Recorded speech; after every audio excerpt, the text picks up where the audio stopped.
Hay silencios que protegen y hay silencios que encubren monstruos.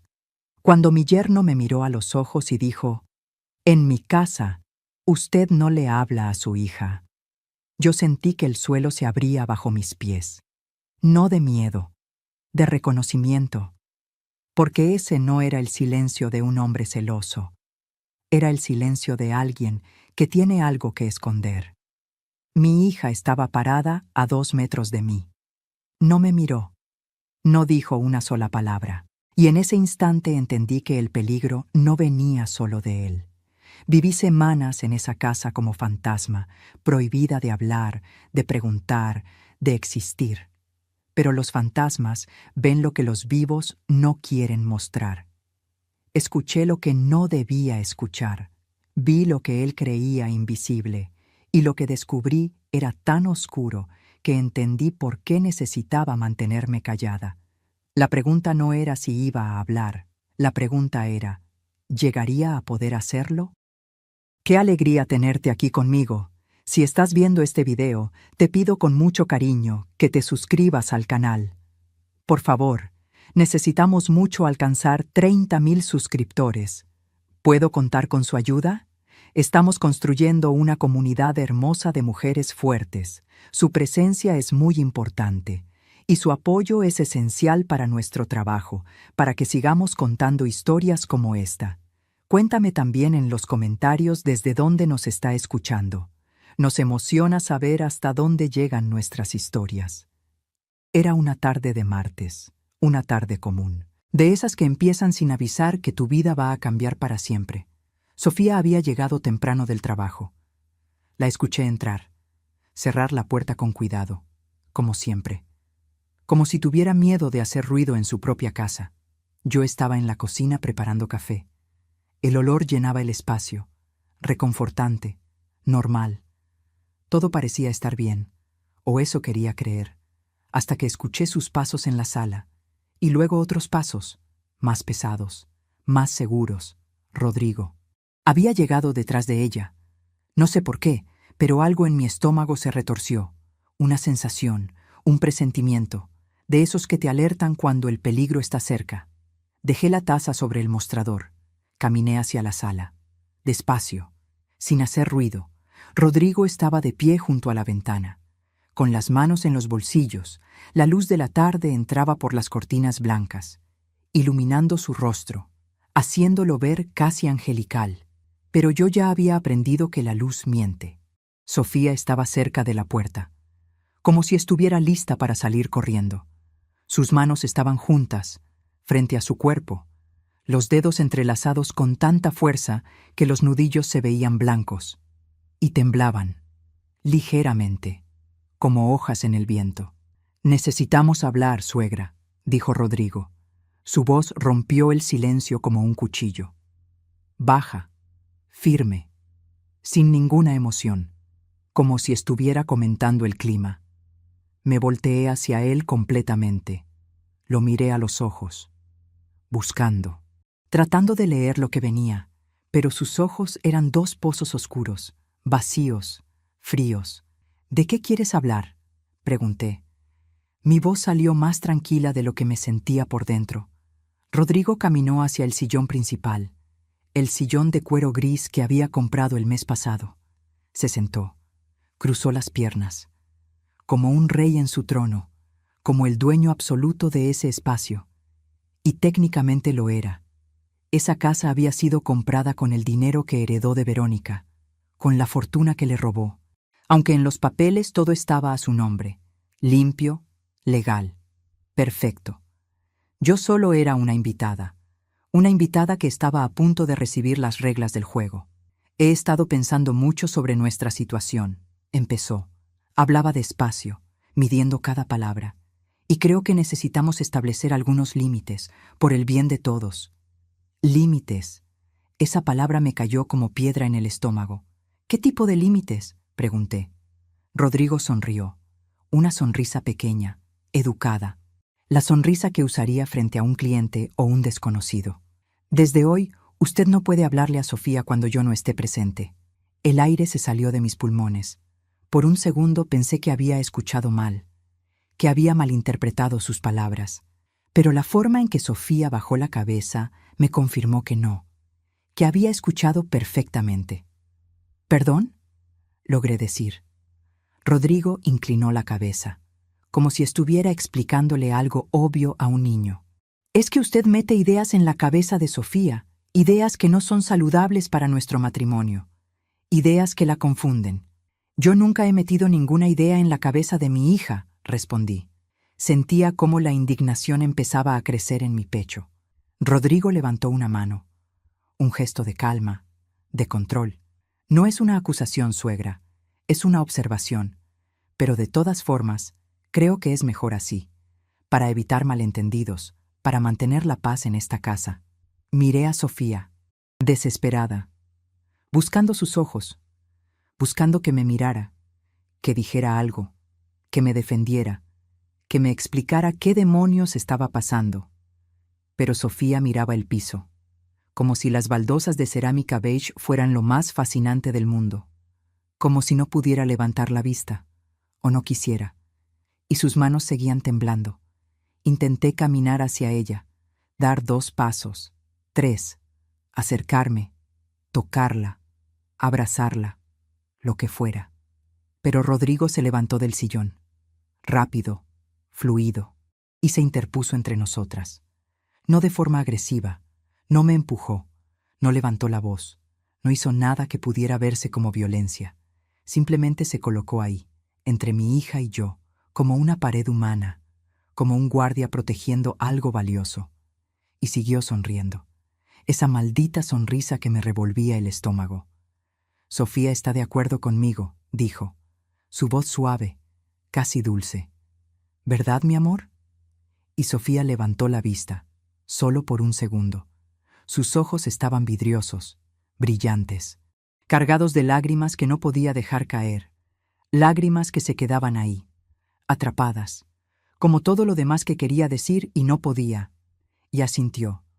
Un movimiento pequeño de cabeza, casi imperceptible, pero suficiente, suficiente para romperme en pedazos, porque no era la prohibición de Rodrigo lo que me destrozaba, no eran sus palabras ni sus reglas absurdas, era que mi hija, mi única hija, la niña que había criado sola, que había defendido de todo y de todos, había elegido callarse, había elegido no defenderme, había elegido asentir a esa locura, y en ese asentimiento, en ese silencio, había algo mucho peor que rabia o desprecio, había terror, terror puro.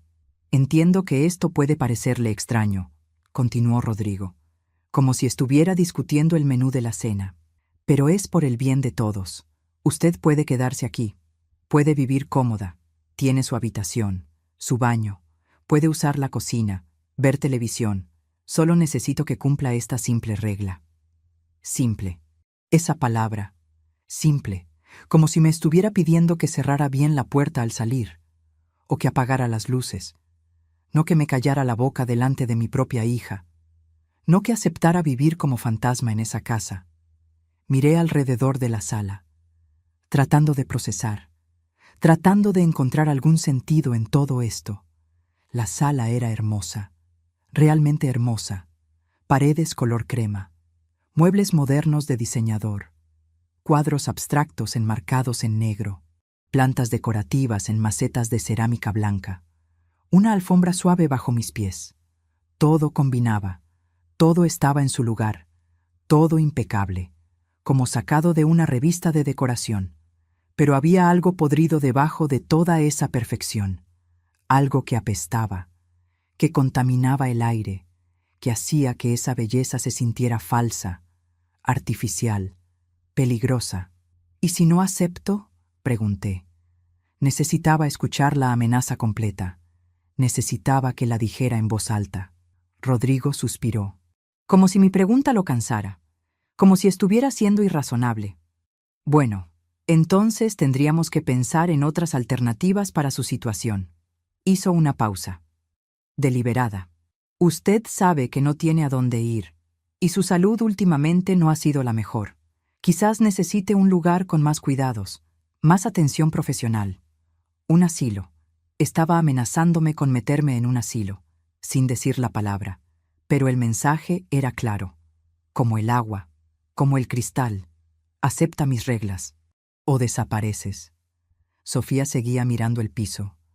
Sus manos ya no temblaban, ahora estaban completamente quietas, demasiado quietas, como muertas, como si hubiera desconectado algo dentro de sí misma, como si hubiera apagado la parte que sentía, la parte que reaccionaba, para poder soportar ese momento sin quebrarse completamente. Rodrigo caminó hacia la puerta de la sala, tranquilo, relajado, como si acabara de resolver un problema menor, como si acabara de arreglar algo insignificante. Me alegra que lo entienda, suegra. Sabía que era una mujer razonable, una mujer inteligente. Y salió, así, sin esperar mi respuesta, sin necesitar confirmación, porque ya tenía lo que quería. Mi silencio, mi sumisión, mi aceptación tácita. Sofía se quedó ahí parada, inmóvil, por lo que pareció una eternidad. Yo no me moví tampoco. No sabía qué hacer, qué decir, cómo reaccionar ante algo tan absurdo, tan cruel. Luego Sofía caminó, pasó junto a mí, tan cerca que podía oler su perfume, ese perfume floral que siempre usaba. Pero no me miró, no me tocó, no dijo una palabra. La escuché caminar por el pasillo. Escuché cómo se abría la puerta de su habitación, cómo se cerraba, con un clic suave, final, y me quedé sola, sola en esa sala hermosa y helada, rodeada de muebles caros y aire envenenado. El café en la cocina ya se habría enfriado, pero no tenía ganas de tomarlo. No tenía ganas de nada, solo quería entender. Entender qué demonios acababa de pasar. ¿Y por qué mi hija había permitido que pasara? Me senté en el sillón más pequeño, el que estaba junto a la ventana, y miré hacia afuera. La calle estaba tranquila. Algunos niños jugaban en la acera. Una pareja caminaba de la mano. Un perro corría detrás de una pelota. Vida normal, ordinaria, mientras yo estaba ahí adentro, atrapada en una pesadilla que apenas estaba comenzando. Si te está gustando esta historia, por favor, asegúrate que ya estás suscrita al canal. Necesitamos mucho alcanzar 30,000 suscriptores. ¿Puedo contar con su apoyo a nuestro trabajo? Me llamo Guadalupe.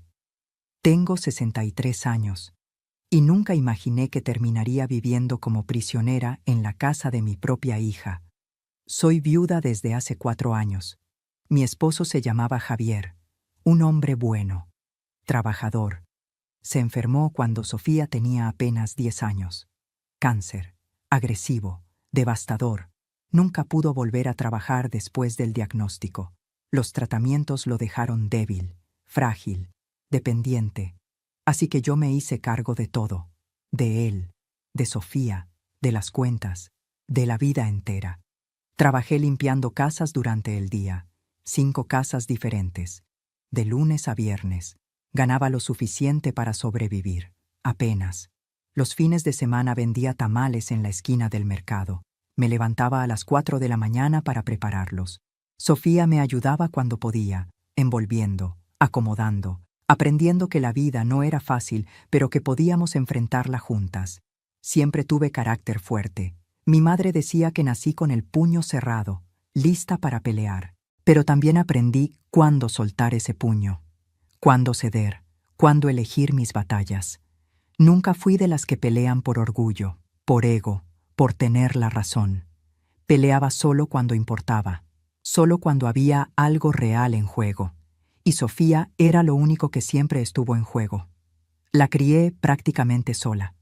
Javier estaba ahí, presente en espíritu, pero ausente en fuerza, en energía, en capacidad de ser padre activo. Así que fui madre y padre. Fui proveedora y cuidadora. Fui todo lo que Sofía necesitaba. Y me sentía tan orgullosa de ella, tan inmensamente orgullosa. Se graduó de la universidad, la primera en nuestra familia. Estudió administración de empresas, becada, porque las notas que sacaba eran impecables. Consiguió trabajo en una empresa buena, con sueldo decente, con futuro. Era independiente. segura de sí misma, fuerte, o eso creía yo.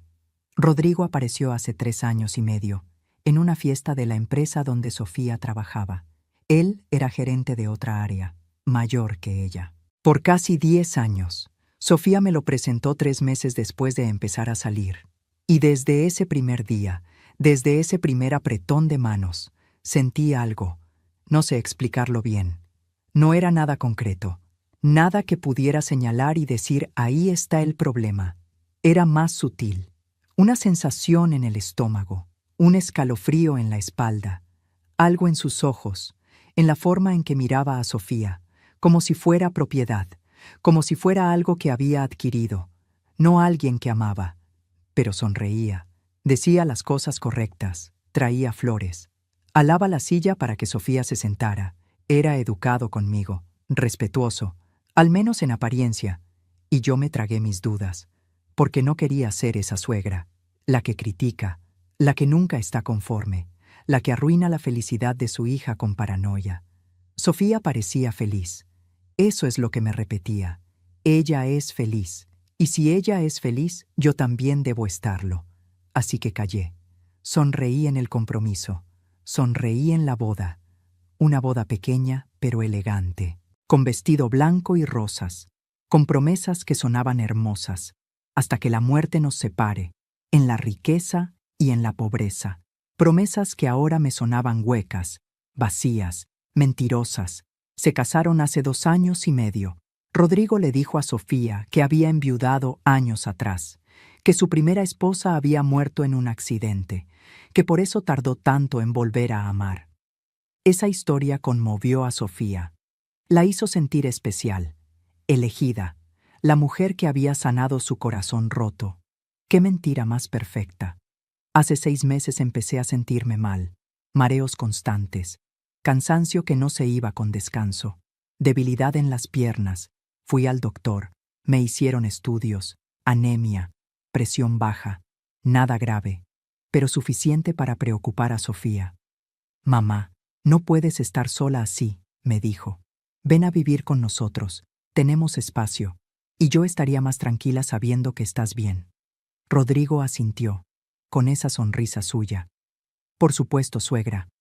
Esta es su casa también. Será un placer tenerla con nosotros. Y yo acepté, porque no tenía alternativa real. Había vendido mi casita años atrás, para pagar los últimos meses de tratamiento de Javier. Tratamientos experimentales que no funcionaron, que solo prolongaron su agonía, pero que en ese momento parecían esperanza. No me quedaba nada, solo Sofía, y la confianza ciega de que mi hija nunca me abandonaría. Qué equivocada estaba, no en ella, sino en entender que ella misma estaba atrapada, que no era abandono, era supervivencia. Los días siguientes a esa tarde fueron los más extraños de mi vida. Intenté respetar las reglas de Rodrigo, no porque estuviera de acuerdo, sino porque necesitaba tiempo. Tiempo para observar, para entender, para encontrar una salida que no nos destruyera a Sofía y a mí. Rodrigo estableció rutinas muy específicas, horarios, límites, fronteras invisibles dentro de esa casa. Yo podía usar la cocina entre las 9 y las 10 de la mañana, solo en ese intervalo. Antes de esa hora era su tiempo. El tiempo sagrado donde preparaba su café perfecto, su desayuno medido al gramo. Después de las 10, la cocina le pertenecía a Sofía, hasta las 2 de la tarde. Luego quedaba libre. Pero para entonces yo ya no tenía hambre, ya no tenía ganas de nada. Podía estar en la sala solo cuando él no estuviera en casa. Cuando llegaba del trabajo, la sala era su dominio, su espacio de relajación. Yo debía retirarme a mi cuarto, como empleada, como sombra. El volumen de la televisión en mi habitación no podía pasar de 10, ni un punto más, porque le molestaba el ruido, porque necesitaba silencio para pensar, para trabajar, para existir en su burbuja perfecta de control. Las llamadas telefónicas tenía que hacerlas desde mi cuarto, con la puerta cerrada, y si duraban más de 15 minutos, él tocaba la puerta, con delicadeza, con esa sonrisa, preguntando si todo estaba bien, recordándome que las llamadas largas le parecían estresantes. Para mí, por mi salud. Cada regla era pequeña. Podía parecer razonable si la veías aislada. Un horario de cocina para evitar choques. Un límite de volumen por respeto. Solicitar privacidad en llamadas por cortesía. Pero juntas, apiladas una sobre otra, formaban algo completamente diferente. Formaban una jaula sin barrotes visibles, pero tan real como el acero. Sofía y yo nos cruzábamos, en el pasillo angosto, en la cocina cuando los horarios se traslapaban por error, en la sala en esos minutos robados cuando Rodrigo salía a comprar algo, y nos mirábamos. Esas miradas cargaban conversaciones enteras. Yo trataba de transmitirle con los ojos todo lo que no podía decir con palabras. Estoy aquí. No me he rendido. No te he abandonado. Cuéntame qué pasa. Déjame ayudarte. Por favor. Y ella me devolvía su propia versión. Lo siento, mamá. Perdóname. Tengo tanto miedo. No sé cómo salir de esto. No sé cómo protegerte. No sé cómo protegerme. Pero las palabras nunca salían. Solo miradas. Solo silencios cargados de significado. Una noche escuché pasos fuera de mi puerta. Eran casi las 11. Yo estaba despierta, mirando el techo blanco, contando las grietas pequeñas que formaban mapas imaginarios. Los pasos se detuvieron, justo frente a mi puerta. Contuve la respiración. El corazón me golpeaba tan fuerte que pensé que se escucharía del otro lado. Esperé. 5 segundos, 10, 20, rogando, suplicando en silencio. Por favor, entra. Por favor, habla. Por favor, dame una señal. Cualquier cosa. Luego escuché un suspiro, suave, quebrado, y los pasos se alejaron, lentos, arrastrándose, como si a ella también le costara irse, como si también estuviera peleando contra algo invisible que la jalaba de regreso. Me quedé ahí, con lágrimas corriendo por mis mejillas, lágrimas silenciosas, porque hasta llorar tenía que hacerlo en silencio en esa casa. Empecé a observar todo. Era lo único que podía hacer sin romper las reglas, sin dar motivos para que Rodrigo acelerara sus planes, sean cuales sean. Y mientras más observaba, más cosas extrañas encontraba. Rodrigo recibía llamadas en horas raras, 2 de la mañana, 4, 5. El teléfono vibraba. Él se levantaba. Se encerraba en su estudio. Hablaba en voz baja. Pero a veces, cuando el silencio de la madrugada era absoluto, se filtraban palabras sueltas. No puedes saber. Manténla alejada. Ya casi está listo. Un mes más. Palabras que flotaban en el aire, que se grababan en mi memoria, que formaban un rompecabezas que no podía completar todavía. También salía por las noches, no todas, pero sí 2 o 3 veces por semana, siempre después de que Sofía se dormía. Yo lo escuchaba porque mi habitación daba al pasillo. Escuchaba cómo se vestía, cómo tomaba las llaves, cómo abría y cerraba la puerta principal con cuidado, tratando de no hacer ruido.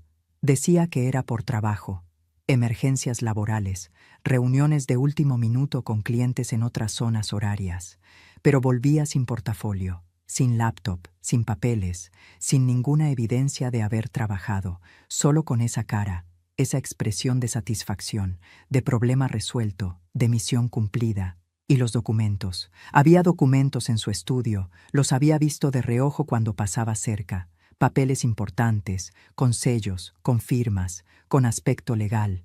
Cuando yo me acercaba demasiado, aunque fuera por accidente, aunque solo estuviera pasando hacia el baño, Rodrigo los guardaba. Rápido, casi con pánico. Los metía en cajones. Los tapaba con revistas, como si fueran explosivos, como si fueran secretos que podían destruirlo. La tensión en esa casa crecía día a día, como una olla de presión, como algo que eventualmente iba a explotar. Podía sentirla en el aire, espesa, pesada, difícil de respirar. Sofía estaba cada vez más delgada, más pálida, con ojeras que el maquillaje ya no podía ocultar. Comía poco, dormía menos, se sobresaltaba con cualquier ruido, vivía en estado de alerta permanente, como animal acorralado. Un día Rodrigo me encontró en el pasillo, cerca de su estudio. Yo solo iba al baño, pero él apareció de la nada, como si me hubiera estado observando, esperando. «Suegra», dijo, con esa voz suave que me revolvía el estómago. «¿Se siente bien?» «Sí», respondí. «Solo iba al baño». Él asintió, despacio, estudiándome. «Es que la he notado un poco distraída últimamente, olvidadiza, confundida con las cosas». «Estoy perfectamente bien». «¿Segura?» «Porque ayer dejó la llave del agua abierta y antier olvidó apagar la estufa después de calentar algo». Mentiras. Ambas cosas eran mentiras.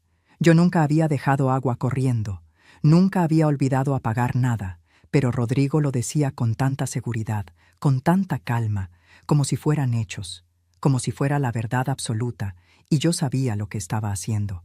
Había empezado a comentar estas cosas con Sofía, con los vecinos cuando nos cruzábamos, construyendo testimonio falso, creando una red de mentiras que eventualmente parecerían verdad. «Eso no pasó», dije firme. Rodrigo inclinó la cabeza, con expresión de preocupación, falsa, teatral. «A su edad es normal, suegra. La memoria empieza a fallar, los olvidos son comunes. Por eso creo que deberíamos considerar opciones, lugares más adecuados, con personal capacitado, enfermeras, doctores disponibles todo el tiempo, por su seguridad, por su propio bien». Ahí estaba otra vez, por su propio bien. Esa frase que usaba para justificar cualquier cosa, cualquier control, cualquier abuso disfrazado de cuidado. «No necesito ningún lugar», respondí, tratando de mantener la voz estable. «Estoy bien aquí», Rodrigo sonrió, y en esa sonrisa vi algo oscuro, algo que me confirmó que esto no era paranoia, que algo realmente terrible estaba pasando. «Por supuesto», dijo, «solo era una sugerencia, pero piénselo. A veces lo mejor es aceptar ayuda antes de que sea demasiado tarde». Y se fue, dejándome ahí, con las piernas temblando, con el miedo creciendo como enredadera en mi pecho, porque entendí lo que estaba haciendo. Estaba construyendo una narrativa, una historia, donde yo era la anciana confundida, la que olvida cosas, la que representa un peligro para sí misma y para los demás. Y una vez que esa narrativa estuviera completa, una vez que tuviera suficientes ejemplos, suficientes testigos, suficiente evidencia fabricada, podría hacer lo que quisiera conmigo, internarme, medicarme, borrarme, y nadie cuestionaría nada, porque todos creerían que era por mi propio bien. ¿Alguna vez has sentido que alguien está construyendo una versión falsa de ti? Una versión que todos creen menos tú. Cuéntame en los comentarios. Fue una madrugada de jueves cuando todo cambió. Eran las 3 de la mañana. Lo sé porque miré el reloj junto a mi cama.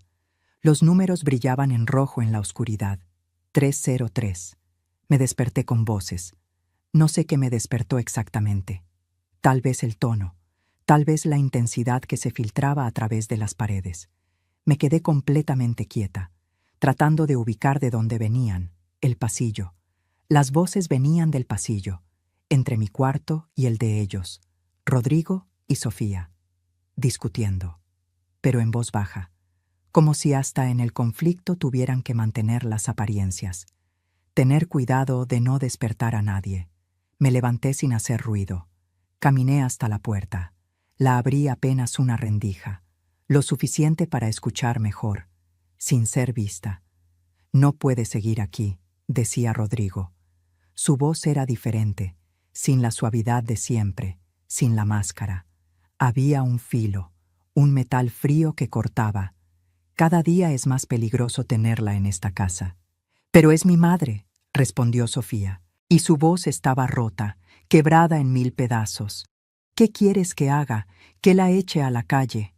«Quiero que entiendas la situación», siseó Rodrigo. «Si ella descubre algo, si encuentra algo, si empieza a hacer preguntas, todo se arruina, todo por lo que he trabajado, todo lo que he construido. Ella no sabe nada». «¿Estás segura? ¿Completamente segura?» Hubo silencio. Sofía no respondió, Y ese silencio era una respuesta en sí misma. Exacto, continuó Rodrigo, no estás segura, porque la ves husmeando, observando, haciéndose la tonta pero registrando todo. Mujeres como tu madre son peligrosas, se hacen las inofensivas, las viejitas dulces, pero están calculando, planeando. No está planeando nada, solo está asustada, por cómo la tratas, por las reglas absurdas que le pones. Escuché un ruido, como si algo golpeara contra la pared, fuerte, seco. Luego un sonido ahogado, de Sofía, de dolor o de miedo. No pude distinguir, pero me atravesó como cuchillo. Tú prometiste, dijo Rodrigo, su voz ahora más baja, más controlada, pero de alguna forma más aterradora. Prometiste que ibas a manejar esto, que ibas a mantenerla ocupada, distraída, alejada de mis cosas, de mi estudio, de todo. Lo intento, pero es mi madre. No puedo tratarla como prisionera. Entonces encuentra la forma, porque si no lo haces, si sigues siendo débil, voy a tener que resolver esto yo mismo, y no te va a gustar cómo lo resuelvo. ¿Qué significa eso?, preguntó Sofía. Y por primera vez escuché algo más que miedo en su voz.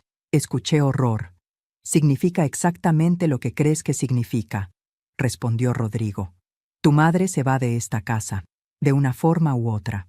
Tú decides si es por las buenas, o si tengo que hacerlo por las malas, como la última vez. La última vez. Esas palabras quedaron flotando en el aire, cargadas de significado, de amenaza, de confirmación de algo terrible. Escuché pasos, rápidos, Rodrigo alejándose, una puerta abriéndose, cerrándose con fuerza. Luego otro sonido, más suave, como si alguien se deslizara por la pared, como si las piernas no pudieran sostenerla más. Y después llanto. Sofía llorando, sola en el pasillo oscuro, tratando de ahogar los sollozos con las manos, para que él no la escuchara, para que nadie la escuchara. Quise abrir mi puerta, correr hacia ella, abrazarla, decirle que todo iba a estar bien, pero no podía, porque no sabía si todo iba a estar bien, porque acababa de escuchar algo que confirmaba mis peores sospechas. Rodrigo era peligroso, verdaderamente peligroso. Y la última vez, esas palabras, la última vez que tuvo que resolver algo, alguien había desaparecido, o algo peor. Me quedé ahí, del otro lado de la puerta, con el corazón destrozándose, escuchando a mi hija llorar, sin poder hacer nada, hasta que los sollozos se apagaron, hasta que escuché sus pasos alejándose, de regreso a su habitación, de regreso a su cárcel compartida. Volví a mi cama, pero no pude dormir. Me quedé ahí, con los ojos abiertos en la oscuridad, procesando, analizando cada palabra, cada pausa, cada amenaza. Rodrigo no solo quería deshacerse de mí, estaba dispuesto a hacerlo de cualquier forma, y había una última vez, un precedente, algo que había hecho antes, algo que le había funcionado. Al día siguiente Sofía apareció en la cocina más tarde que de costumbre. Eran casi las 11. Yo estaba en mi cuarto, pero la escuché moverse. Salí con la excusa de tomar agua. Ella estaba junto a la estufa, de espaldas, calentando algo. Usaba una blusa de manga larga, color azul oscuro, a pesar del calor que hacía. El aire acondicionado apenas funcionaba en las mañanas. Rodrigo decía que gastar mucha electricidad era irresponsable. «Buenos días», dije suave. Sofía se sobresaltó, volteó a medias, sin mirarme directamente. «Buenos días, mamá». Su voz sonaba cansada, vacía. Me acerqué a tomar un vaso, despacio, sin amenazar su espacio. Cuando Sofía alcanzó la sal del estante superior, la manga de su blusa se deslizó un poco hacia abajo. Y lo vi, el moretón, grande, oscuro, con forma de dedos. 4 marcas perfectamente delineadas, como si alguien la hubiera sujetado del brazo con fuerza brutal, conteniendo, apretando, lastimando. «Sofía», dije, tratando de mantener la voz calmada. «Tu brazo». Ella bajó el brazo inmediatamente, ajustó la manga, cubriéndose. «No es nada. Ese moretón no es nada», insistí. «Te lastimó». Me golpeé con la puerta del closet, dijo rápido, automático, como si hubiera practicado esa respuesta. Anoche, estaba oscuro, no vi bien. Ya sabes cómo soy de torpe. No era torpe, nunca lo había sido. De niña practicaba ballet. Tenía equilibrio perfecto, coordinación impecable, gracia natural. Ese moretón no era de ninguna puerta, era de una mano, de dedos masculinos, de alguien que había apretado con rabia, con intención de hacer daño. Sentí como algo se incendiaba dentro de mí, rabia, pura y ardiente, pero no podía dejarla salir, no todavía. Tenía que ser inteligente. Sofía, dije más suave, mírame, por favor. Ella no lo hizo. Mantuvo la vista en la estufa, donde el agua hervía inútilmente.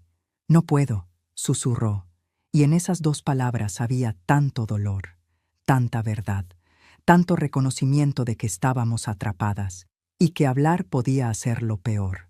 Rodrigo entró en la cocina en ese momento, como si tuviera un radar, como si supiera exactamente cuándo interrumpir.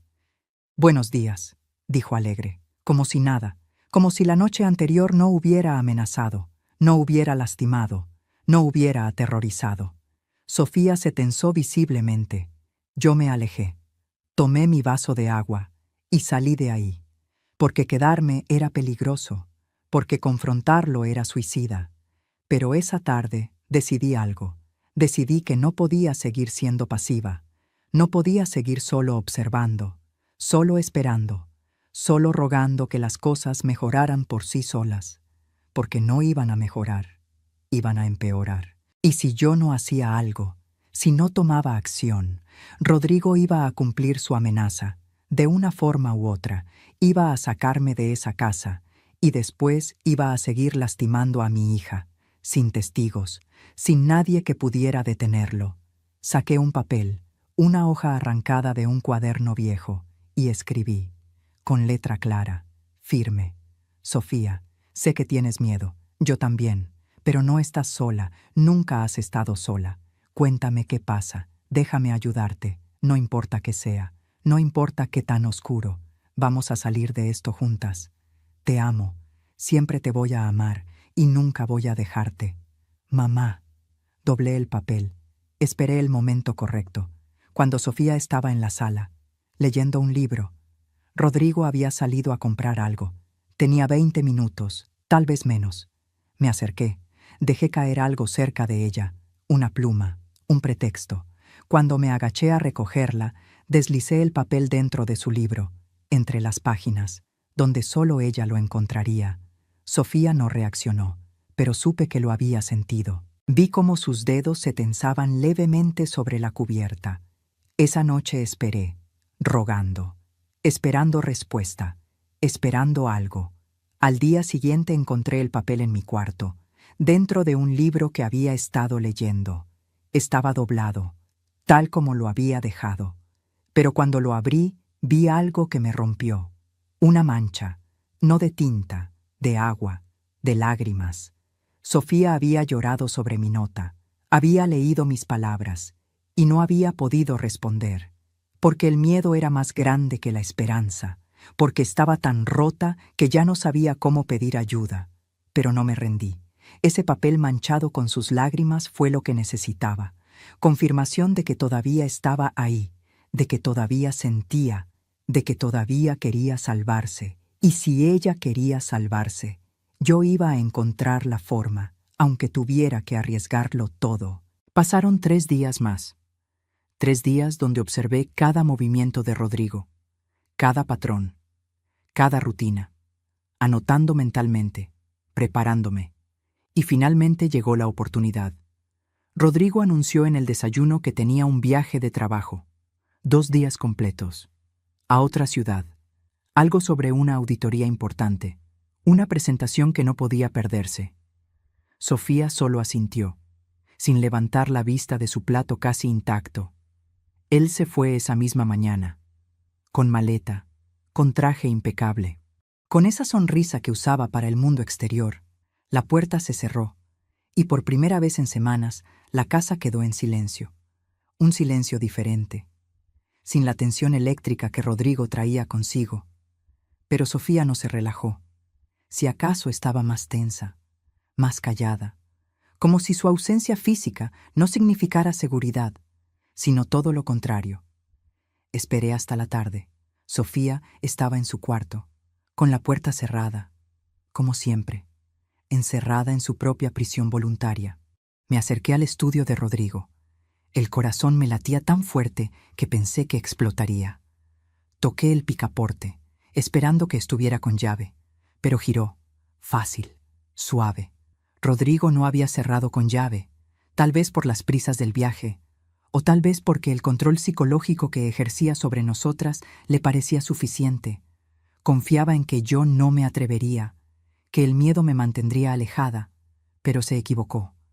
La puerta se abrió y entré. El estudio olía a él, a ese perfume caro que usaba, a cuero, a poder, a control. El escritorio estaba impecable, como siempre, ordenado al milímetro, revistas de negocios perfectamente alineadas, portaplumas de metal brillando, laptop cerrada en el centro. Empecé a buscar. Abrí los cajones, uno por uno, despacio, con cuidado de no mover nada del lugar. Facturas, papeles del banco, contratos de trabajo, cosas normales, aburridas, nada que explicara el terror, la violencia, las amenazas. Pero sabía que tenía que haber algo. Hombres como Rodrigo siempre guardan evidencia. Y ahora entiendo por qué. No por descuido, sino por narcisismo.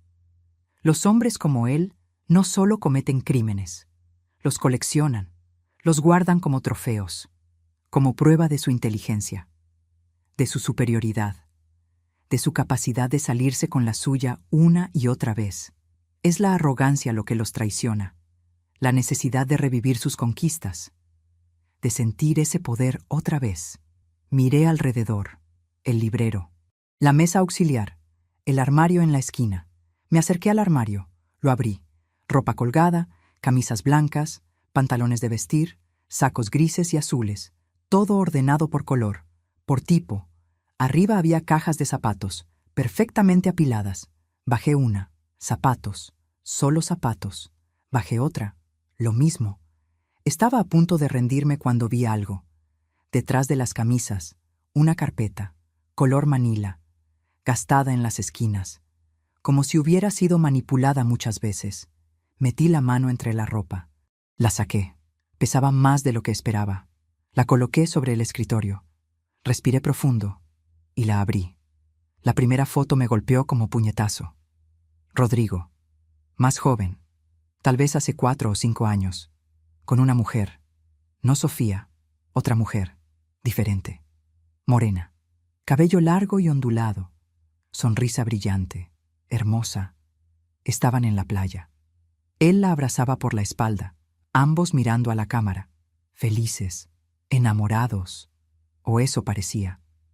Seguí revisando, más fotos, en restaurantes, en lo que parecía ser una casa, en un parque, en viajes. La mujer aparecía en todas, siempre sonriendo, siempre junto a él. Luego vinieron los documentos, escrituras de una casa, a nombre de Verónica Méndez. Esa debía ser ella, la mujer de las fotos, pero la escritura tenía anotaciones, correcciones y una nueva versión, donde la casa ahora estaba a nombre de Rodrigo Ferreira, transferencia de propiedad, firmada, sellada, con fecha de hace 3 años. Seguí revisando. Cuentas bancarias, también a nombre de Verónica, con saldos considerables, 50,000 pesos, 80,000, 100,000, y luego transferencias, todo movido a cuentas de Rodrigo, vaciadas, completamente, hasta dejar cero, un coche, un Volkswagen, factura original a nombre de Verónica, transferencia a nombre de Rodrigo, mismo patrón, apropiación sistemática, y entonces encontré el artículo, impreso de un periódico digital. El titular decía: continúa búsqueda de mujer desaparecida sin dejar rastro. La foto era de ella, de Verónica, la misma mujer de las fotografías. Pero en esta imagen se veía diferente. Era una foto oficial, como de identificación, sin sonrisa, seria. El artículo explicaba: Verónica Méndez, 32 años, contador público, reportada como desaparecida por su hermana Laura 3 años atrás. Última vez vista saliendo de su trabajo un viernes por la tarde. Su coche encontrado abandonado en un estacionamiento público 2 días después. Sin señales de lucha, sin pistas, sin nada. El caso seguía abierto oficialmente, pero estaba congelado, sin avances, sin recursos, sin pistas nuevas.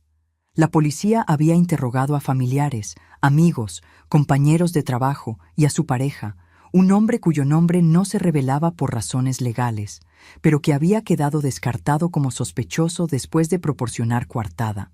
Sin embargo, el artículo mencionaba que la familia de Verónica seguía sospechando de él, seguía exigiendo más investigación, más recursos, justicia. Pero la mujer nunca apareció, viva ni muerta, simplemente se desvaneció, como humo, como si nunca hubiera existido. Mis manos empezaban a temblar. El papel crujía entre mis dedos. Seguí buscando en la carpeta, más documentos financieros, más evidencia de cómo Rodrigo se había apropiado de todo, de la vida entera de Verónica. Y luego, algo que me heló la sangre. Una nota, escrita a mano, en una letra que reconocí inmediatamente. La letra de Sofía, desordenada cuando estaba nerviosa, con la S que siempre hacía con ese rizo particular. La nota decía: encontré esto hace 6 meses, escondido en su escritorio. No sé qué hacer. Verónica desapareció. Rodrigo tiene todo lo que era de ella. Tiene que haber una conexión. Tengo tanto miedo. Si le pregunto, si lo confronto, ¿terminaré como ella? Mamá. Necesito a mamá. Pero si la acerco demasiado, también correrá peligro. Dios, no sé qué hacer. Tengo miedo. Tanto miedo. La nota no estaba fechada, pero decía 6 meses.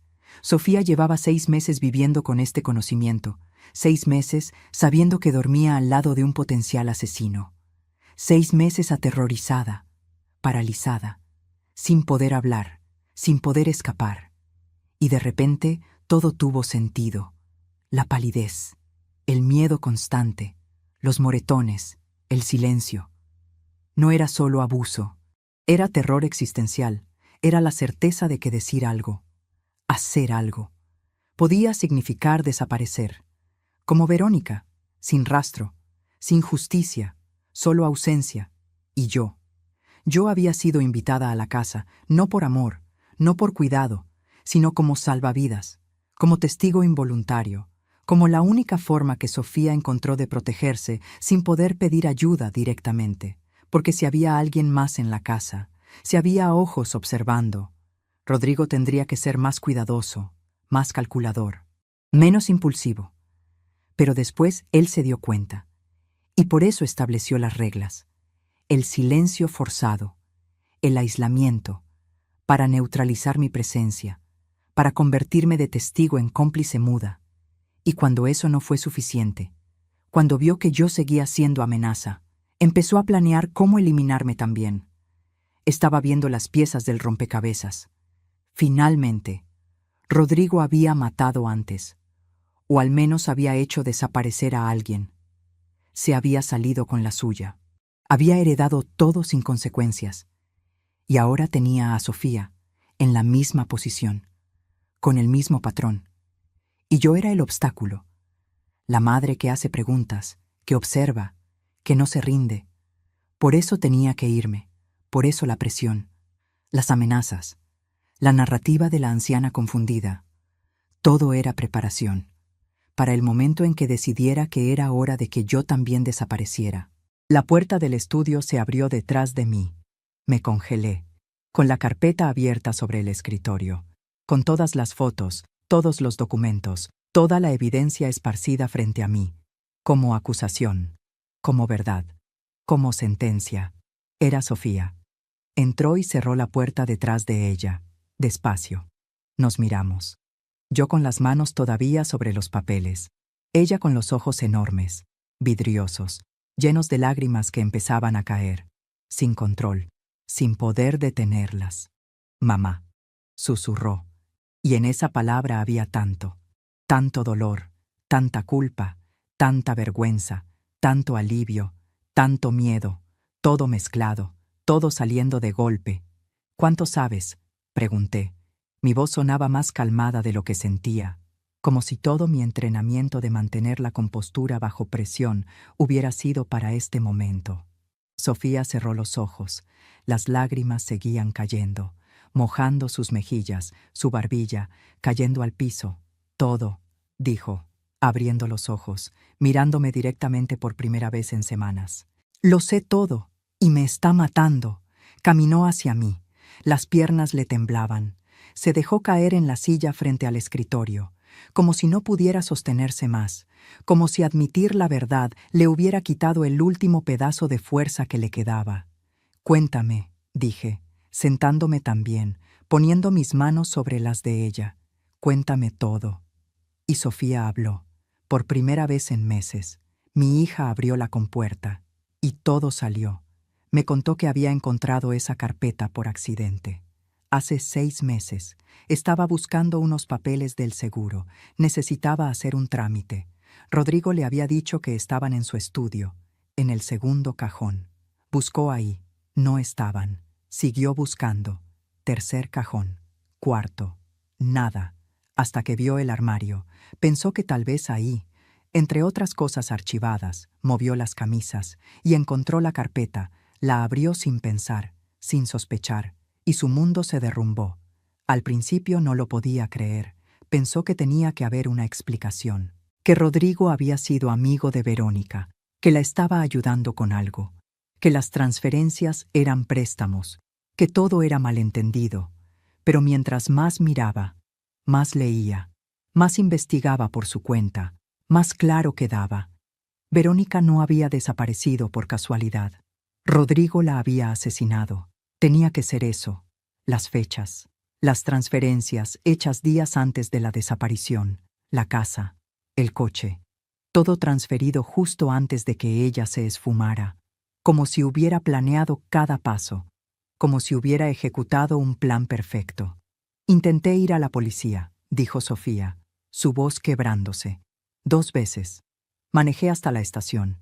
Me estacioné afuera, con la carpeta en mis manos, lista para entrar, para denunciar, para acabar con esto. ¿Por qué no entraste?, pregunté suave. Porque él me vio. Sofía se limpió las lágrimas con el dorso de la mano. La segunda vez. Me siguió. Había puesto un rastreador en mi coche, sin que yo supiera. Y cuando me estacioné frente a la policía, él apareció. Tocó la ventana de mi coche, sonriendo, como si fuera casualidad, como si solo hubiera pasado por ahí. Se estremeció con el recuerdo. Me pidió que bajara del coche. Fuimos a un café cercano. Se sentó frente a mí y me mostró fotos en su teléfono. Fotos de lugares donde yo había estado. El gimnasio, la oficina, el supermercado. Fotos de mi mamá, de mi casa de la infancia, de personas que conozco. Dios, susurré, sintiendo cómo el terror se extendía por mi pecho. Me dijo que sabía lo que estaba planeando, que sabía que había encontrado sus cosas, y que si yo hablaba, si decía una sola palabra, iba a terminar como Verónica, desaparecida, sin rastro, y que nadie sospecharía de él, porque ya lo había hecho antes, y había funcionado perfecto. Sofía sollozó, cubriéndose la cara con las manos. Me mostró un artículo, otro artículo que no estaba en la carpeta, sobre otra mujer, de hace 7 años, también desaparecida, también sin resolver, también con un novio que quedó libre de sospecha. Mi sangre se congeló. ¿Otra? Otra. Rodrigo ha hecho esto antes, más de una vez. Encuentra mujeres, con dinero, con propiedades, se gana su confianza, se casa o se compromete, transfiere todo a su nombre, y luego las hace desaparecer. ¿Por qué no ha sido atrapado?, pregunté, aunque ya sabía la respuesta. Porque es inteligente, porque espera años entre cada caso, porque cambia de ciudad, se muda, usa nombres ligeramente diferentes en documentos. Rodrigo Ferreira, Rodrigo Campos, Rodrigo Santos, variaciones sutiles que no conectan en bases de datos, y porque elige víctimas sin mucha familia, sin muchas conexiones. Verónica solo tenía una hermana. La otra mujer era hija única, huérfana, mujeres solas, vulnerables, perfectas. Sofía me miró con ojos destrozados. Y yo soy perfecta para él, sin padre, con una madre mayor sin recursos, sin hermanos, sin familia extensa. Si desaparezco, solo tú preguntarías, ¿y a ti? A ti te haría parecer senil, confundida. Nadie te creería. Todo encajaba. Todo tenía sentido horrible y perfecto. Por eso me pediste que viniera a vivir aquí, dije. No era pregunta, era confirmación. Sofía asintió. Pensé que si había alguien más, si había un testigo, él no se atrevería. Pensé que tu presencia me protegería. Su voz se quebró otra vez. Pero solo te puse en peligro. Lo siento tanto, mamá. Lo siento tanto.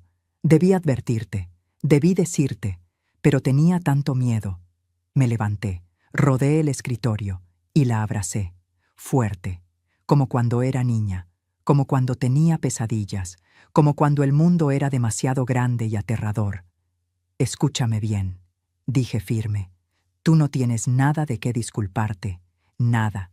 Tú eres la víctima aquí, no la culpable. Hiciste lo que pudiste con las herramientas que tenías. Sofía se aferró a mí, llorando, sacando 6 meses de terror contenido, 6 meses de soledad absoluta, de cargar un secreto que podía matarla. La dejé llorar, todo lo que necesitara, sin apurarla, sin juzgarla. Cuando finalmente se calmó un poco, nos separamos. Ahora escúchame, dije. Vamos a salir de esto, juntas. ¿Cómo? Él tiene todo el poder, el dinero, los contactos. Si vamos con esta carpeta a la policía, el caso está congelado, sin avances. Las transferencias fueron legales en papel. Él tiene documentos que muestran que Verónica consintió todo. Tiene abogados caros que van a destruir cualquier acusación. No hay cuerpo, no hay testigos, no hay nada que lo conecte directamente. Entonces conseguiremos más, dije, sintiendo cómo algo dentro de mí se endurecía, se volvía acero. Vamos a fotografiar todo esto, vamos a documentar cada golpe, cada amenaza, cada comportamiento extraño, vamos a construir un caso y vamos a ser más inteligentes que él. ¿Y si no funciona?, susurró Sofía. ¿Y si descubre que estamos planeando algo? Entonces al menos lo intentamos, porque quedarnos quietas, esperar, obedecer, eso sí nos va a matar. Con certeza, Rodrigo ya decidió que somos problema, que tenemos que desaparecer. La pregunta no es si va a actuar, es cuándo. Y prefiero pelear, prefiero arriesgarme, que esperar mi turno para ser borrada. Sofía me miró, y vi algo que no había visto en meses. Esperanza, pequeña, frágil, temblorosa, pero ahí. ¿De verdad crees que podemos?, preguntó. Sí, respondí, porque él nos subestima, cree que somos débiles, asustadas, incapaces. Y sí, estamos asustadas, pero el miedo no nos hace débiles, nos hace cuidadosas, preparadas, y eso es exactamente lo que necesitamos ser. Sacamos los celulares, y durante las siguientes 2 horas trabajamos, fotografiando cada documento, cada foto, cada papel de esa carpeta maldita. Sofía escribió todo lo que recordaba, las amenazas exactas, las fechas, los comportamientos extraños, las llamadas nocturnas, las salidas inexplicables. Todo. Tengo un sobrino, dije. Roberto, el hijo de mi hermana. Vive en otra ciudad, es de confianza. Voy a mandarle todo esto ahora mismo, con instrucciones claras. Si no sabe de nosotras en 24 horas, va directo a la policía. Sofía asintió. ¿Y ahora qué? Ahora esperamos. Actuamos normal, como si nada. Rodrigo vuelve mañana. No puede saber que estuvimos aquí, que encontramos algo, que sabemos. ¿Y después? Después, cuando tengamos oportunidad, vamos juntas a la policía, con todo, y nos aseguramos de que quede registrado, documentado, para que si algo nos pasa, haya rastro, haya evidencia, haya justicia. Guardamos todo exactamente como estaba, la carpeta en su lugar, Entre las camisas, el escritorio impecable, sin señales de que alguien había estado ahí. Salimos del estudio. Sofía fue a su cuarto, yo al mío, y por primera vez en semanas. No me sentía completamente impotente. Teníamos un plan, no perfecto, no garantizado, pero era algo, era acción en lugar de parálisis. Era pelea en lugar de rendición. Esa noche mandé todo a Roberto, con un mensaje largo, explicando la situación, rogándole que por favor, si algo pasaba, si dejábamos de responder, llevara todo a las autoridades. Él respondió en minutos, preocupado, asustado, pero confirmando, prometiendo, y con eso, al menos teníamos seguro, al menos alguien más sabía, y eso tendría que ser suficiente, por ahora. ¿Has tenido que ser más inteligente que alguien peligroso para sobrevivir? Cuéntame en los comentarios. Me gustaría saber que no estamos solas en esto. Rodrigo volvió al día siguiente, más temprano de lo que había dicho. Eran las 5 de la tarde. Sofía y yo estábamos en la sala, viendo televisión, tratando de actuar normal, de parecer relajadas. Escuchamos la llave en la cerradura. Sofía se tensó inmediatamente, todo su cuerpo poniéndose rígido, alerta, lista para el peligro. Rodrigo entró, con su maleta, su traje impecable, su sonrisa de vendedor. «Hola familia», dijo alegre, como si todo estuviera bien, como si esta fuera una casa normal, una familia normal. Sofía se levantó. «No te esperábamos tan temprano. La reunión terminó antes de lo planeado. Todo salió mejor de lo esperado». Dejó la maleta junto a la puerta, se quitó el saco y nos miró. A las dos. Había algo diferente en sus ojos, algo que me puso en alerta inmediata. Nos estaba estudiando, evaluando, buscando algo. «¿Todo bien por acá?», preguntó, su tono casual, pero la pregunta cargada. «Sí», respondió Sofía. «Todo tranquilo. ¿Y usted, suegra?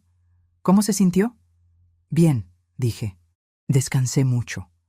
Rodrigo asintió despacio, caminó hacia la cocina, sacó agua del refrigerador, se sirvió un vaso, todo el tiempo observándonos por el rabillo del ojo. Sofía y yo intercambiamos mirada rápida. Algo estaba mal. Él sabía algo, o sospechaba. No sé cómo, no sé qué lo delató, pero su energía era diferente, más tensa, más peligrosa. Esa noche durante la cena, el silencio era insoportable, solo el sonido de cubiertos contra platos. Rodrigo comía despacio, mirando a Sofía constantemente, luego a mí, como si estuviera armando un rompecabezas en su cabeza. «Sofía», dijo finalmente, «necesitamos hablar sobre algo importante». Ella levantó la vista, pálida. «¿Qué?» «Tu madre». Me miró directamente, con esa sonrisa. «He estado pensando mucho, y creo que ha llegado el momento de tomar decisiones difíciles». «¿Qué decisiones?», pregunté, aunque sabía exactamente a dónde iba esto. «Tu salud, suegra. Me preocupa. Mucho.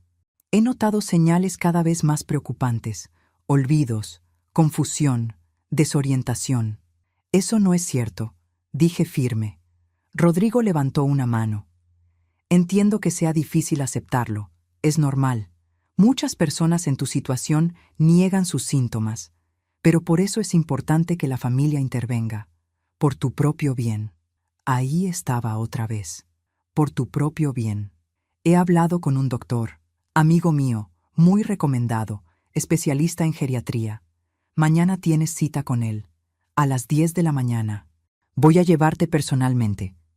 «No voy a ir a ningún doctor», dije, sintiendo cómo la rabia empezaba a hervir. «No es opcional», respondió Rodrigo, su voz perdiendo la suavidad, mostrando acero debajo. «Es una necesidad médica, y como tu familia, como las personas que te cuidan, tenemos la responsabilidad legal de asegurarnos de que recibas atención apropiada». «Yo puedo cuidarla», intervino Sofía, su voz temblando pero firme. «Aquí, en casa. No necesita ir con ningún doctor». Rodrigo la miró, y en esa mirada había advertencia clara, amenaza. «Amor, ya hablamos de esto. No puedes cargar con esa responsabilidad. Tienes tu trabajo, tu vida, tus propias necesidades. Se volvió hacia mí otra vez. Después de la evaluación, vamos a determinar el mejor curso de acción. Probablemente sea necesario un lugar especializado, con cuidado 24 horas, enfermeras capacitadas, médicos disponibles, por tu seguridad, un asilo, o algo peor, un lugar de donde no saldría, donde podrían medicarme, declararme incompetente, borrarme legalmente sin tener que matarme físicamente. No voy a ir, repetí, más fuerte. Rodrigo se levantó, caminó alrededor de la mesa, se paró detrás de mi silla, demasiado cerca, demasiado amenazante. La cita es mañana a las 10, dijo cerca de mi oído. Vas a venir conmigo, con o sin tu cooperación. Podemos hacerlo fácil o podemos hacerlo difícil.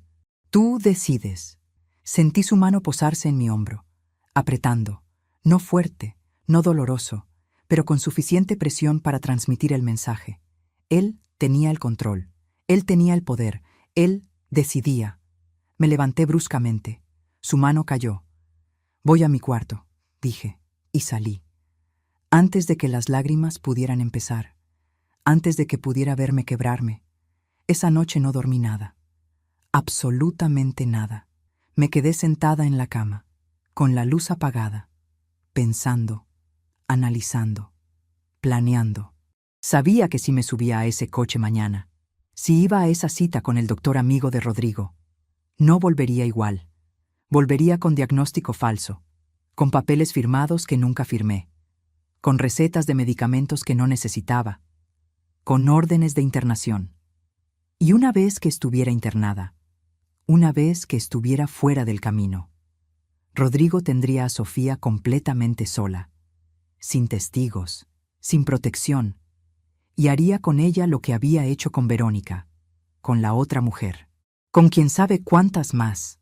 La haría desaparecer, y se quedaría con todo, y nadie cuestionaría nada, porque ya no estaría yo para gritar, para denunciar, para pelear.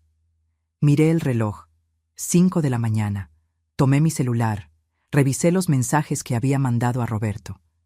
Verifiqué que todo estuviera enviado, guardado en la nube, respaldado. Luego escribí algo más, una carta, larga, detallada, explicando todo, cada sospecha, cada amenaza, cada comportamiento, cada pieza de evidencia. La guardé como borrador, lista para enviar con un clic, si algo pasaba, si no respondía en 24 horas. Roberto tenía instrucciones de acceder a mi cuenta, de leer esa carta, de llevarla a las autoridades. Era mi seguro de vida, mi única protección. A las 7 escuché movimiento, Rodrigo levantándose, duchándose, preparándose para el día, para llevarme a mi sentencia. A las 8 escuché un toque suave en mi puerta.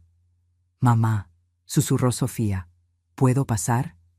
Abrí. Ella entró rápido, cerrando detrás de sí. Tenía los ojos rojos, hinchados, había llorado toda la noche. «No puedes ir con él», dijo, «no puedes subir a ese coche». «Lo sé». «Entonces, ¿qué vamos a hacer?» La miré. Mi hija, mi niña, asustada, desesperada, pero ahí, conmigo, listas para pelear juntas. «Vamos a ir a la policía», dije. «Ahora, antes de que él baje, antes de que pueda detenernos». «¿Y si no nos creen?» «Entonces al menos quedará registrado, un reporte, una denuncia oficial, algo que lo haga pensárselo 2 veces antes de tocarnos, porque sabrá que ya hay ojos sobre él, que ya no está operando en secreto». Sofía asintió, decidida. «Vamos». Nos vestimos en silencio. Tomamos lo esencial: documentos, celulares, las fotos guardadas, todo. Salimos de nuestros cuartos. El pasillo estaba vacío.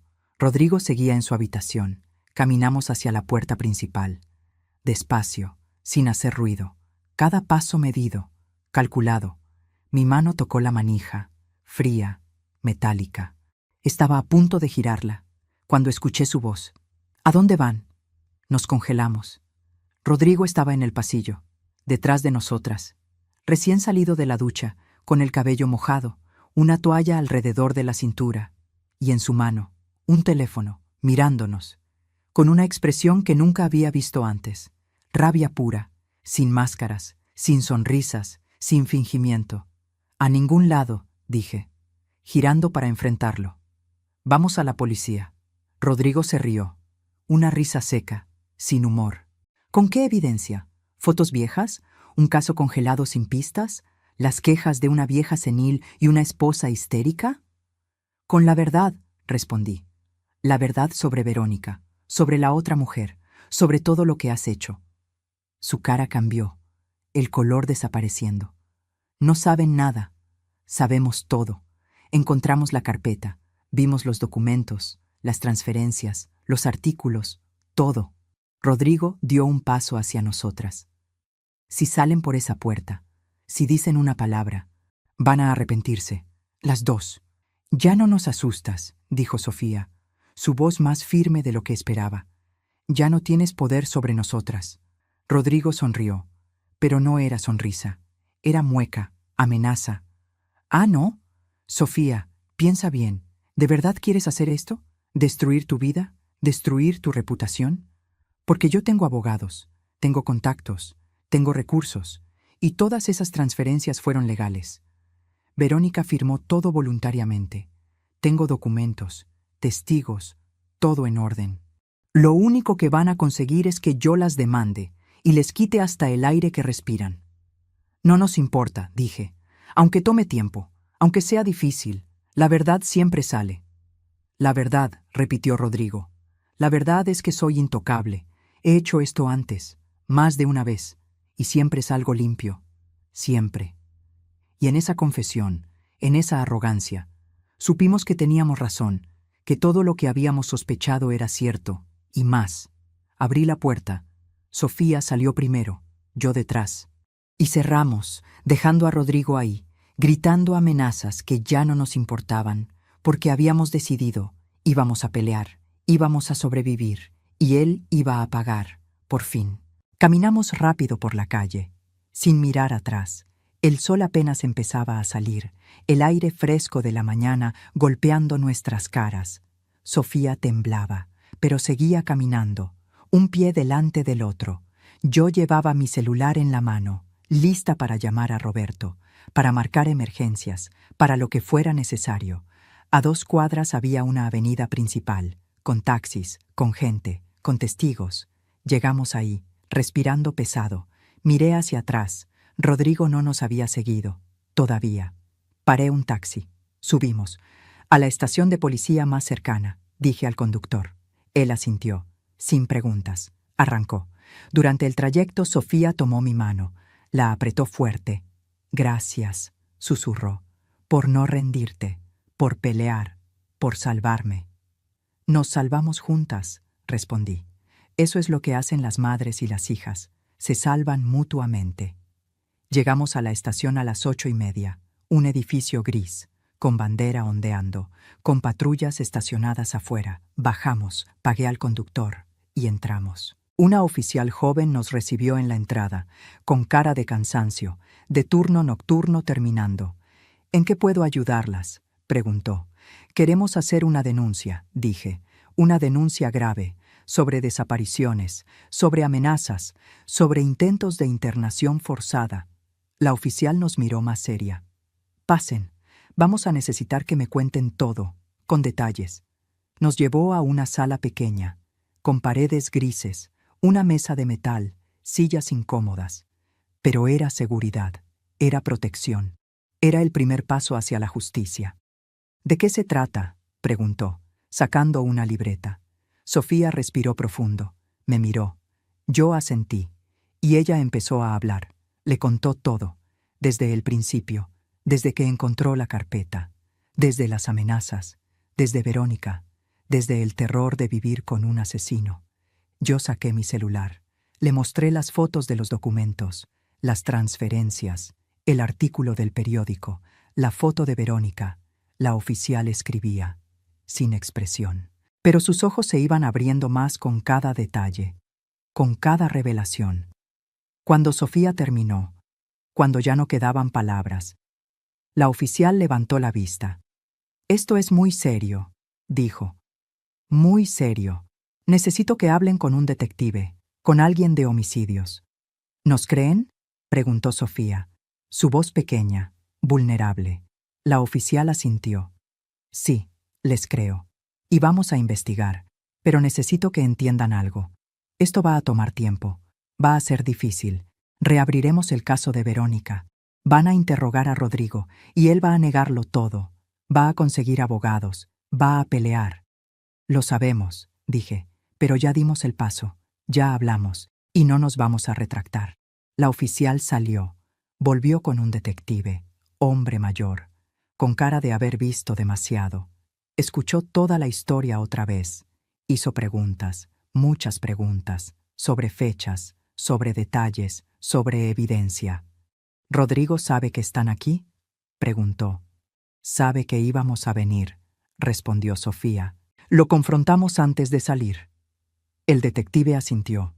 Entonces hay urgencia. Si él sabe, va a empezar a cubrir rastros, a deshacerse de evidencia. Voy a poner esto en movimiento ahora mismo. Vamos a ir a esa casa, con orden de registro, hoy, antes de que pueda destruir nada. ¿Qué va a pasar con nosotras?, pregunté. ¿Tenemos que volver a esa casa?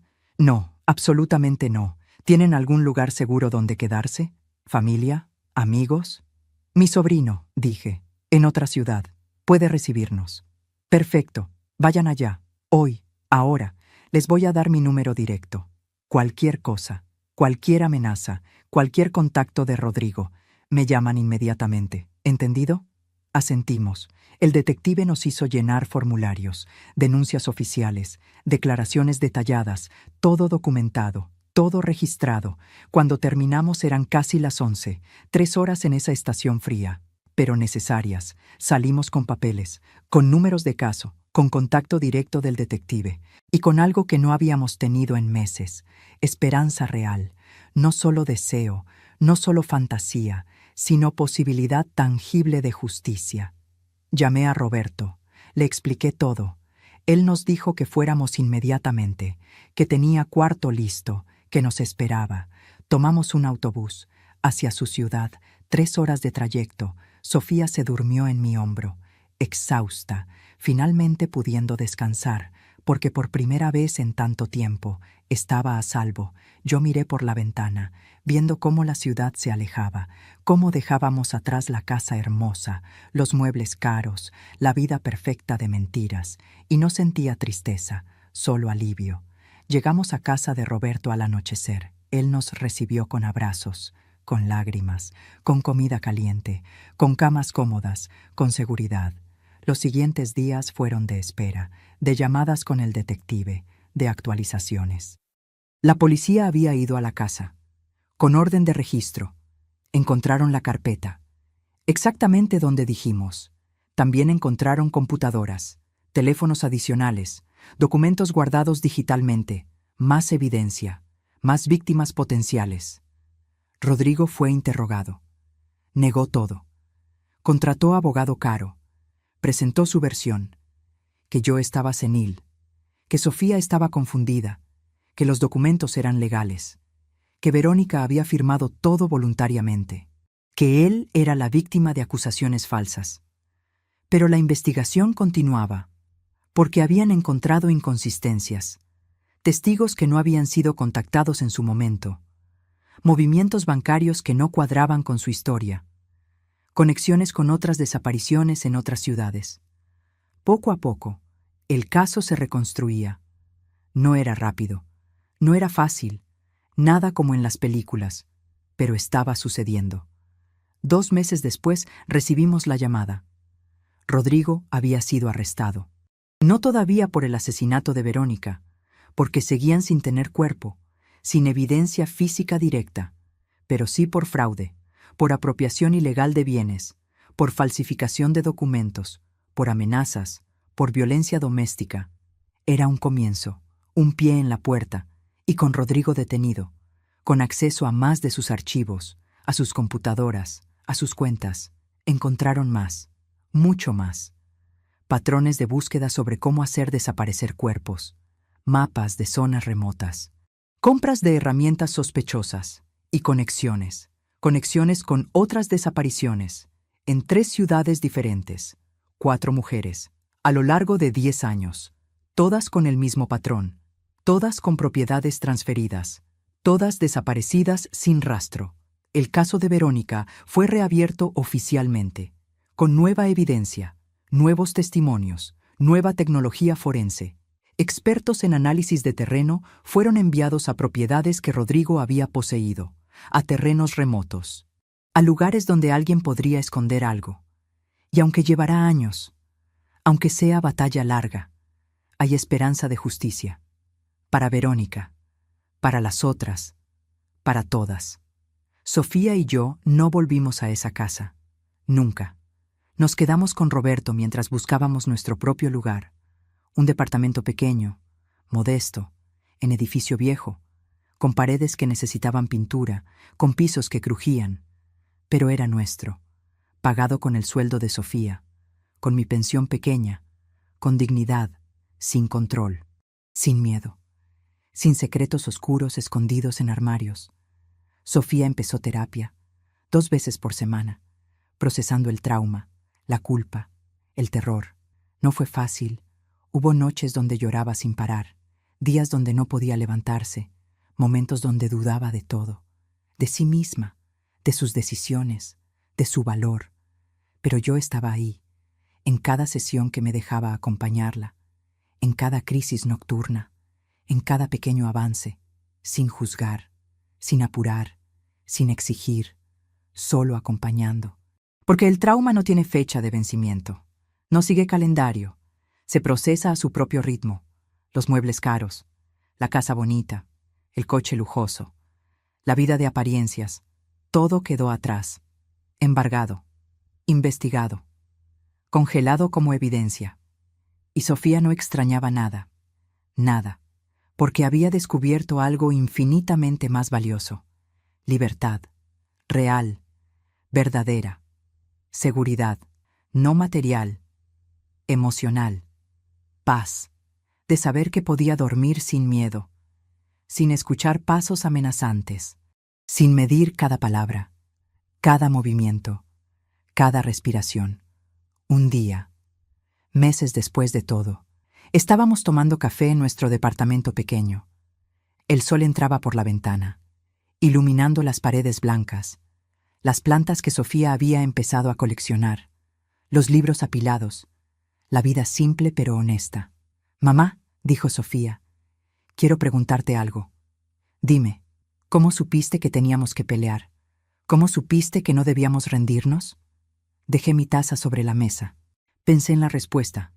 Porque el silencio que Rodrigo nos impuso, dije despacio, no era para proteger nuestro bienestar, no era para cuidar su matrimonio, era para proteger su crimen, para esconder su monstruosidad. Y los crímenes no merecen silencio, no merecen complicidad, merecen luz, merecen verdad, merecen justicia. Sofía asintió, absorbiendo las palabras. Hay 2 tipos de silencio, continué.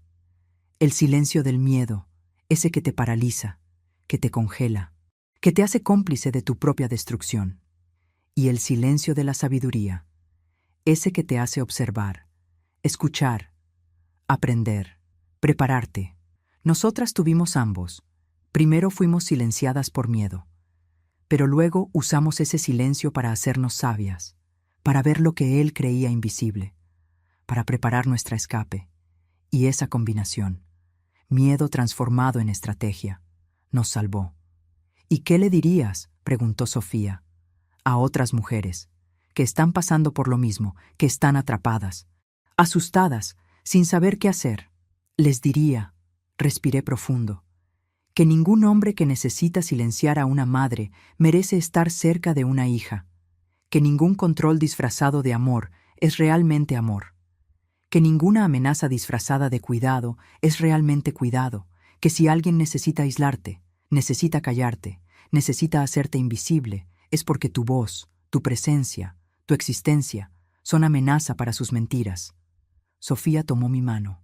Te amo, mamá. Yo también te amo, mi niña, siempre, pase lo que pase. Porque el amor verdadero entre madre e hija, ese amor no necesita palabras para sobrevivir. Puede resistir silencios forzados, puede resistir separaciones, puede resistir amenazas, pero cuando finalmente habla, cuando finalmente rompe las cadenas, cuando finalmente se permite ser escuchado, ese amor derriba paredes, destruye imperios de mentiras, construye algo nuevo, algo verdadero, algo inquebrantable, y eso fue exactamente lo que hicimos, Sofía y yo.